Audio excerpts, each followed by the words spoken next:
দলের প্রধানকে নিয়ে যদি আর একটিবার দেবিদ্বারের মাটিতে কোনো কুরুচিপূর্ণ বক্তব্য দেওয়া হয়, তার দাঁত ভাঙা জবাব দেবিদ্বারের মানুষ আগামী দিন থেকে দিবেন ইনশাআল্লাহ। স্পষ্ট ভাষায় বলে দিচ্ছি, আমাদের দলের চেয়ারম্যান, আপনি কি জানেন সে কার ছেলে? এদেশের স্বাধীনতার ঘোষকের ছেলে, এদেশে যুদ্ধ করেছে সেক্টর কমান্ডারের ছেলে, এদেশের প্রেসিডেন্টের ছেলে, একজন বীরুত্তমের ছেলে, একজন প্রধানমন্ত্রীর ছেলে। তাকে নিয়ে আপনাকে কথা বলতে সাবধানে কথা বলতে হবে।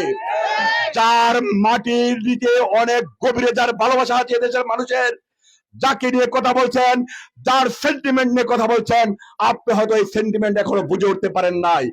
আপনার বয়স কম হতে পারে, আপনার আরো বুঝতে হবে, আরো শিখতে হবে, আরো জ্ঞান অর্জন করতে হবে। আমরা আপনার চেয়ে কম জানি না, কম বুঝি না, আমরা কিন্তু কম বলতে চাই, আমরা কিন্তু অনেক জানি। এখন থেকে সাবধান করে দিলাম, আমার দলের প্রধানকে নিয়ে যদি কোনো কুরুচিপূর্ণ বক্তব্য দেওয়া হয়, আপনারা সবাই এখানে আছেন, তার দাঁত ভাঙা জবাব দিয়ে আগামী